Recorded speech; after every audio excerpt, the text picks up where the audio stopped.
tahun 2023 itu sebanyak 3,2 juta warga negara bermain judi online. Jangan judi. Jangan judi. Bahkan Bapak Presiden Joko Widodo sampai turun tangan terkait judi online. Dan Indonesia menjadi salah satu negara pemain judi online terbesar di dunia. Wow, masa iya sih? Nggak mungkin. Seorang polwan membagi suaminya hidup-hidup yang juga adalah seorang polisi karena marah soal uang yang seharusnya dipakai untuk kebutuhan hidup malah digunakan untuk judi online. Judi online itu Pak, saya tadi dipesan khusus dari ibu-ibu di dapil saya Jakarta Timur. Assalamualaikum warahmatullahi wabarakatuh. Indonesia darurat judi online dan menjadi pemain judi online terbesar nomor 1 di dunia. Ini beritanya seolah-olah membuat saya tidak percaya. Mana ada orang Indonesia main judi? Orang Indonesia itu orangnya religius, agamis. Ini salah info. Tapi pada kenyataannya, Bapak Presiden Joko Widodo sampai memberikan himbauan pesan sendiri terhadap para pemain judi online. Dan masyarakat dihimbau kalau punya uang ditabung atau dibuat modal usaha atau dibuat untuk investasi atau dibuat untuk hal-hal yang kiranya bisa mendapat keuntungan bisnis, ya kan? Tapi sayangnya itu memang terjadi nyata fakta di Indonesia. Jadi bukan berita hoak ya. Kemarin saya balik kampung dan pemain judi online ini dari mulai remaja hingga orang tua. Kenapa saya bilang seperti itu? Karena saya melihat dengan mata kepala saya sendiri. Di warung-warung anak remaja setiap harinya hampir main judi online. Bahkan warung-warung tersebut buka non-stop. Jadi warungnya itu buka 24 jam, kemudian anak-anak remaja itu ngopi sambil main slot. Ini sangat disayangkan. Mau jadi apa negara kita kalau hal ini diterus-teruskan? Dan negara rugi ratusan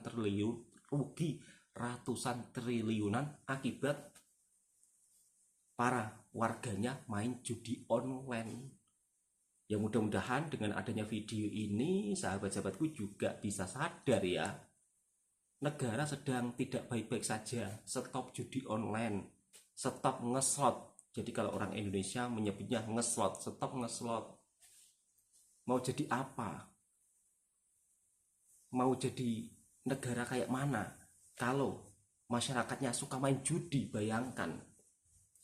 Bahkan bukan hanya masyarakat biasa ya, oknum polisi pun juga main judi online. Dan sampai-sampai istrinya pun melakukan tindakan yang membuat kita semua terkejut. Mungkin ini juga bisa menjadikan pelajaran yang amat sangat penting untuk kita semua agar menghindari judi online maupun offline. Kata Bang Rhoma Irama, judi itu, kata Pak Haji Rhoma Irama, judi itu membawa kehancuran. Bang, kok enggak reaction videonya? Sabar dulu. Izinkan Bang Toha untuk memberikan edukasi teman-teman yang suka main ngeslot. Teruntuk anak-anak remaja, generasi penerus bangsa, stop main judi online. Mau jadi apa negara kita kalau generasi remaja, generasi mudanya suka main judi? Oke teman-teman, kita ada sebuah video. Kok kita sih? Bener kita enggak? Kali ini bukan kita. Kali ini ada sebuah sekumpulan video atau cerita-cerita daripada netizen tentang judi online yang melanda di Indonesia. Kita simak videonya bersama-sama. Indonesia negara pemain judi online terbanyak di dunia. Kok bisa? Kan haram. Jangan panik, melek bisnis bersama Panik. Nah teman-teman, kalian tahu nggak Indonesia jumlah pejudi online terbanyak di dunia? Wow. Padahal diharamin loh. Ngalahin negara-negara bahkan yang legalin. Gila nggak teman-teman? Menurut Drone Empit, data yang dikutip oleh fajar.co.id, pemain judi terbesar ada di Indonesia. Benar-benar heran kan? Menurut PPTAK, jumlah pejudi online terbanyak ada 2,7 juta di Indonesia. Dan yang fakta menarik adalah 80% atau 2,1 jutanya adalah menengah ke bawah. Di sini gue mau bahas tentang target marketnya. Ternyata secara spesifik pemain judi online adalah mahasiswa, buruh, dan karyawan, dan guru. So, jadi bukan educated atau nggak educated dalam target marketnya, tapi rata-rata menengah ke bawah. Yang kita harus belajar di sini yaitu kenapa sih bisa terjadi? Jadi ini teman-teman kalian harus tahu bahwa selalu rata-rata, ini di sekeliling gue juga ada, bahwa orang percaya mereka bisa kaya tiba-tiba. Ada teman-teman yang literasi jadi orang kaya secara cepat. Kalian bisa lihat semua orang-orang kaya di Indonesia, Yusuf Hamka, Chairul Tanjung, kalian bisa baca ceritanya. Teman-teman, nggak ada orang kaya tiba-tiba, nggak ada orang kaya dengan cepat. Betul, Mas. Semua butuh proses. Dan gue tahu ini didukung oleh influencer, flexing, yang seakan-akan kaya bisa secara cepat. Nggak ada. Seorang polwan membagi suaminya hidup-hidup yang juga adalah seorang polisi karena marah soal uang yang seharusnya dipakai untuk kebutuhan hidup malah digunakan untuk judi online. Penumpang yang terhormat, ini adalah berita di udara. Kasus tragis ini terjadi di Mojokerto, Jawa Timur. Semua berawal saat pelaku Bribtu FN mengecek ATM suaminya Bribtu RDW. Seharusnya ada uang 2,8 juta dari gaji ke-13. Namun FN menemukan bahwa uang tersebut hanya tinggal tersisa 800.000. Singkat cerita, terjadi cekcok hebat antara pasangan suami istri ini hingga FN memborgol tangan RDW ke tangga di garasi. Sebelumnya, FN sudah membeli bensin. Di saat itulah, FN langsung menyiram bensin itu ke tubuh suaminya. Diduga ia menyalakan korek dan membakar selembar tisu. Namun, api pun menyambar ke bensin di tubuh korban dan korban langsung terbakar. RDW dinyatakan meninggal di hari Minggu siang dan FN ditetapkan sebagai tersangka oleh Polda Jatim. Dirinya trauma berat. Bapak Ibu sekalian, soal siapa yang salah duluan, soal siapa yang sebenarnya harus bertanggung jawab, mungkin bisa kita jawab di hari lain. Namun sekarang, bagaimana nasib 3 anak mereka? Yang pertama berumur 2 tahun, yang kedua dan 3 adalah kembar berumur 4 bulan. Bagaimana dengan nasib masa depan mereka? Gara-gara judi online. Presiden Jokowi akhirnya buka suara soal bisnis JO. Pada tahu bisnis JO kan? Jokowi bilang, Jangan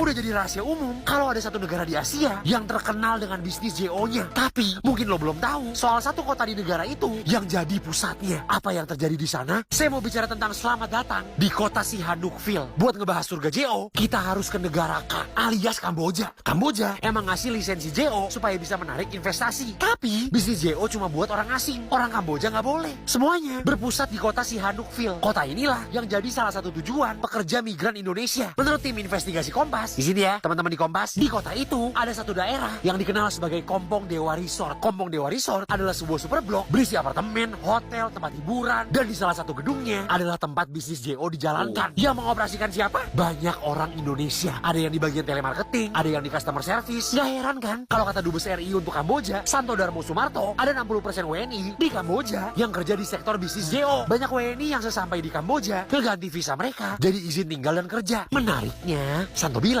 Kompong Dewa Resort adalah entitas bisnis JO yang dikelola investor Indonesia. Lah, coba lu pikirin dah. 2,1 juta situs udah di take down. Kata Kominfo, tetap aja JO merajalela. Terus gimana solusinya? Pak Jokowi kembali dengan saran paling simpel. Kalau ada rezeki, ditabung. Bukan malah JO dan mempertaruhkan masa depan, keluarga, anak, pasangan, dan bahkan diri sendiri. Sadar guys, sadar! Lo tahu nggak kenapa judol, kemudian narkoboy, kemudian illegal logging, kemudian tambang itu susah banget diurus itu. Padahal ya kan kelihatan jelas itu kejahatan-kejahatannya itu ya. Karena bohir-bohirnya adalah investor dari pencalonan pejabat itu ketika mau nyalon, teman-teman. Gua tahu itu kenapa? Karena ini pengalaman pribadi gua tahun lalu. Kalau Anda ingat, gua tuh mau maju sebagai wali kota Malang, teman-teman, ya kan?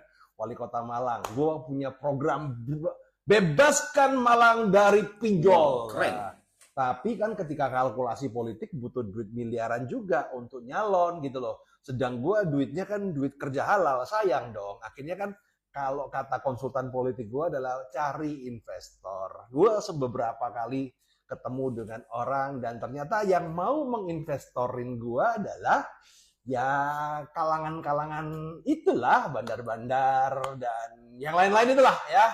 Maka dari itulah gue putuskan udahlah nggak usah politik lah, ribet. Karena kan kalau udah kita nyalon jadi wali kota Malang, kemudian kita harus balas budi sama mereka.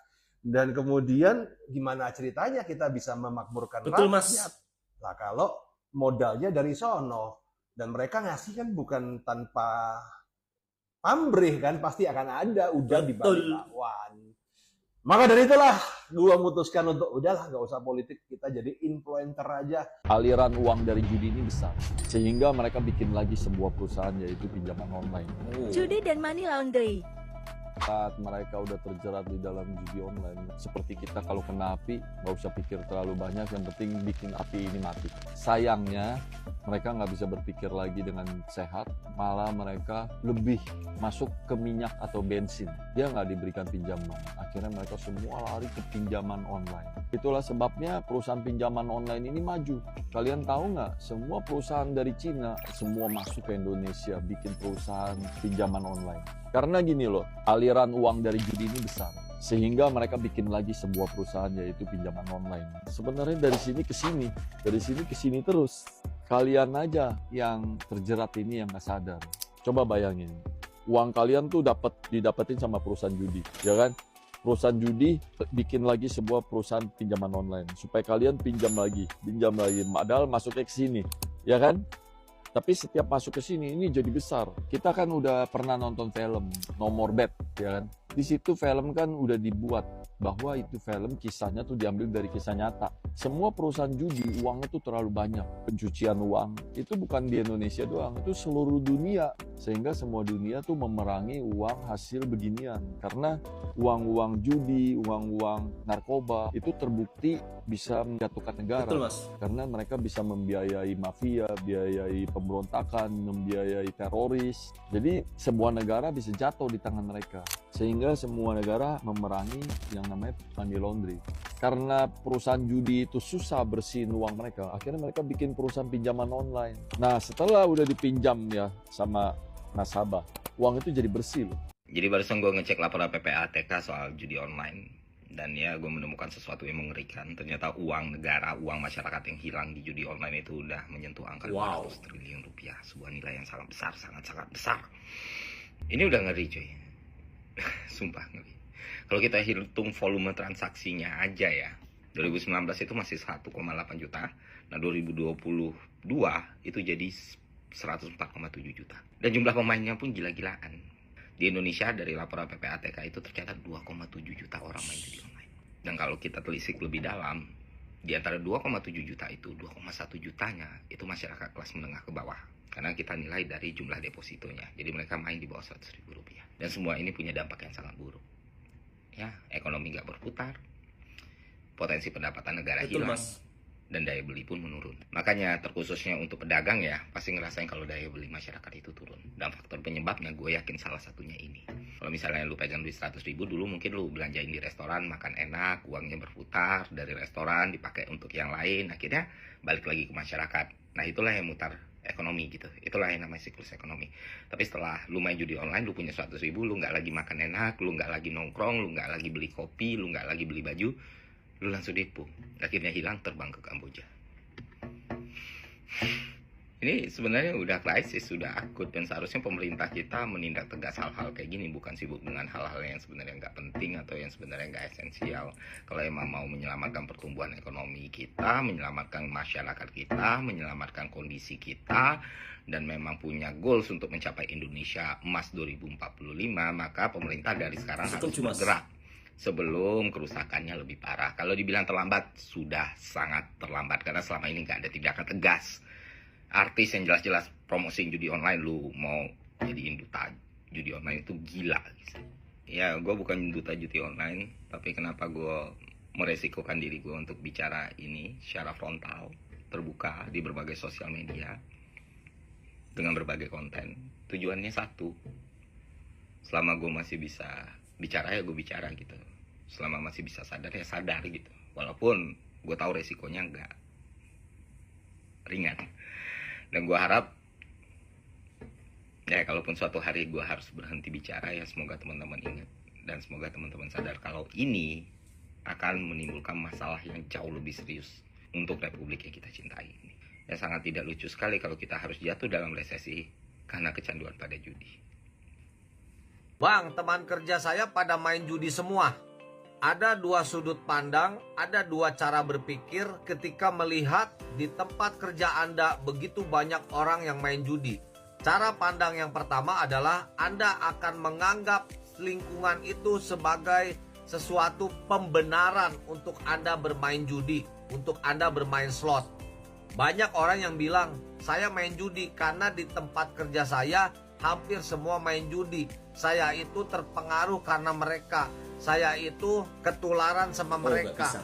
Itu adalah cara pandang orang yang tidak punya integritas, tidak punya pendirian, dan tidak memiliki nilai dalam hidupnya. Cara pandang yang kedua adalah ketika dia melihat rekan kerjanya hampir semua main judi, dia punya tekad, dia punya pendirian, dia punya integritas untuk dia mau menjadi orang yang tidak mau terpengaruh, tidak mau tergoda, tidak mau tergiur meskipun konsekuensinya dia tidak punya teman di tempat kerjanya. Itulah manusia yang punya pendirian, punya integritas, dan punya nilai dalam hidupnya. Ketika ada promosi, orang seperti inilah yang memutuskan untuk tidak berjudi. Sekalipun teman-temannya banyak yang berjudi akan mengalami promosi. Kalau ada PHK, orang seperti inilah yang nantinya akan aman dari PHK. Jangan terlalu mudah untuk bilang saya mau berhenti kerja dan cari kerja di tempat lain. Di tempat lain belum tentu karyawan-karyawannya itu tidak main judi. Bahkan bisa jadi lebih banyak yang main judi di perusahaan yang baru. Yang terbaik adalah tetaplah bekerja dan janganlah berjudi. Hidup itu bukan untuk meniadakan godaan, tetapi untuk mengatasi godaan. Semoga menginspirasi. Terima kasih. Fakta yang harus kita terima, pahit sih memang pahit. Kenapa Indonesia menjadi negara darurat judi online? Bahkan sampai Bapak Presiden turun tangan sendiri ya. Ini bukan hanya terjadi di kota-kota, di desa-desa juga menjamur judi online atau biasa sering disebut judol. Dan harapan saya mudah-mudahan untuk teman-teman yang saat ini melakukan tindakan yang tidak ada manfaatnya, yaitu dengan cara bermain judi, segera berhenti. Lebih baik uangnya dibuat usaha dan tentunya bisa bermanfaat untuk orang-orang di sekeliling kita. Bermain judi ini sangat itu ya, intinya rugilah, nggak ada untungnya. Kalau kalian menang pun paling 1 kali 2 kali, itu hanya pancingan dari adminnya supaya kalian tergiur nambah lagi. Dan video ini sebagai itu ya, intinya sebagai edukasi, bukan istilahnya bertujuan untuk menjelek-jelekkan Indonesia, bukan, tapi faktanya itu kan terjadi. Indonesia darurat judi online. Jadi harapan saya untuk teman-teman stop berkomentar yang istilahnya menjatuhkan apalagi toksik. Kita harus berbenah untuk kemajuan bangsa kita, ya kan? Jangan judi offline maupun online. Itu pesan Bapak Joko Widodo dan juga pesan saya supaya Indonesia lebih maju ke hadapan negara tetangga lainnya sudah maju-maju loh. Ya kan? Jangan sampai kita negara besar tertinggal dari negara-negara lainnya. Karena judi ini membawa kehancuran, bahkan bisa-bisa mengakibatkan korban jiwa. sudah banyak sekali kasus judi online merenggut nyawa. Bahkan juga sampai ada yang bunuh diri karena tidak mampu bayar hutang akibat judi online. Itu sudah terjadi banyak kasus seperti itu. Dan mudah-mudahan pemerintah juga lebih tegas memerangi terkait hal-hal yang berbau judi. Korupsi juga termasuk judi loh. Jadi korupsi juga harus berantas. Oke, cukup sekian. Assalamualaikum warahmatullahi wabarakatuh.